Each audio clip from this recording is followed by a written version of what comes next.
My name is Linda Calvert Jacobson. I'm an artist. I live and work in the Texas Hill Country. I have my studio in Wimberley, Texas, and my husband and I also have a gallery that we manage, and that's where I sell my art.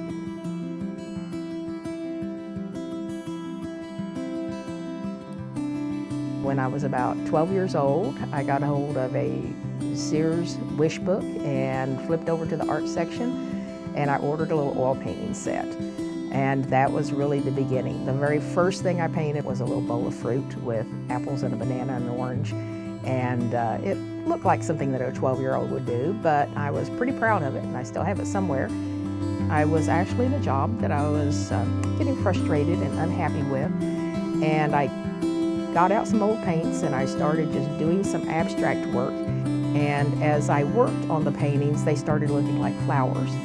And so I made a conscious decision. I thought, well, if I'm going to paint flowers, I'm a native Texan, I have to paint wildflowers. And so then as I painted, I would think of these kind of abstract blobs as particular types of flowers. And that was what developed it. It's been about 20 years ago that started the whole Wildflower series for me.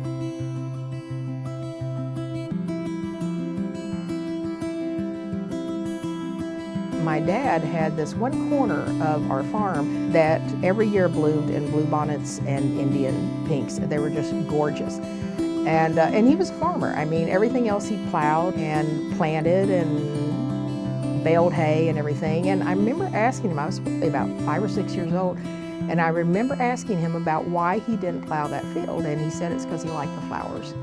And that just always stuck with me, that my dad, and a lot of times we think of our dads as these, rough and tough and, guys and everything, but he didn't plow that field because he liked the flowers.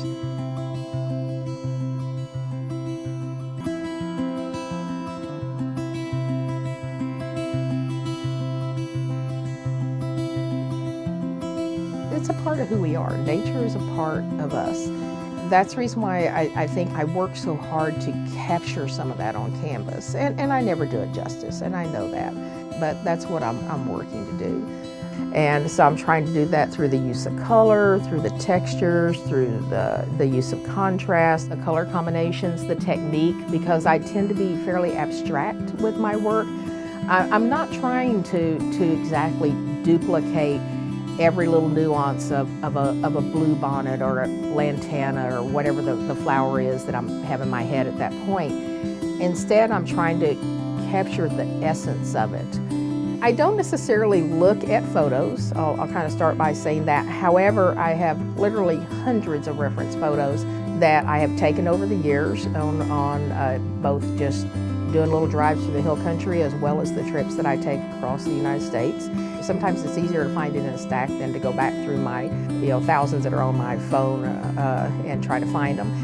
And I like to be able to hold the photo in my hand and study it and think about it, and that helps a lot.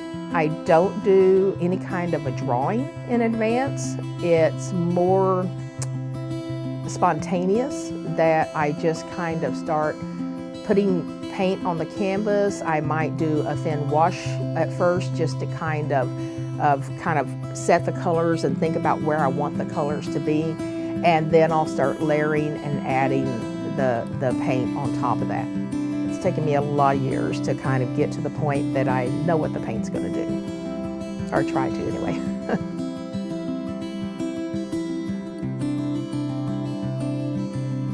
Each person that makes a mark on a canvas, nobody else can exactly duplicate that mark because it's their mark.